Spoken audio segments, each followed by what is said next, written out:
ছাত্র জনতার তুমুল আন্দোলনের মুখে প্রধানমন্ত্রীর পদ থেকে ক্ষমতাচ্যুত হন শেখ হাসিনা।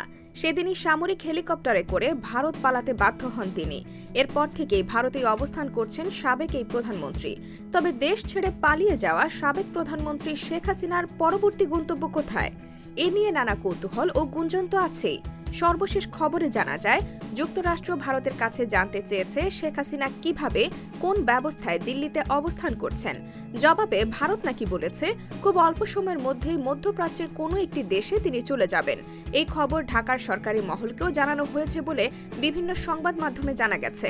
গত ৫ আগস্ট প্রধানমন্ত্রীর পদ থেকে পদত্যাগ করে ছোট বোন শেখ রেহানাকে নিয়ে ভারতে পালিয়ে যান শেখ হাসিনা।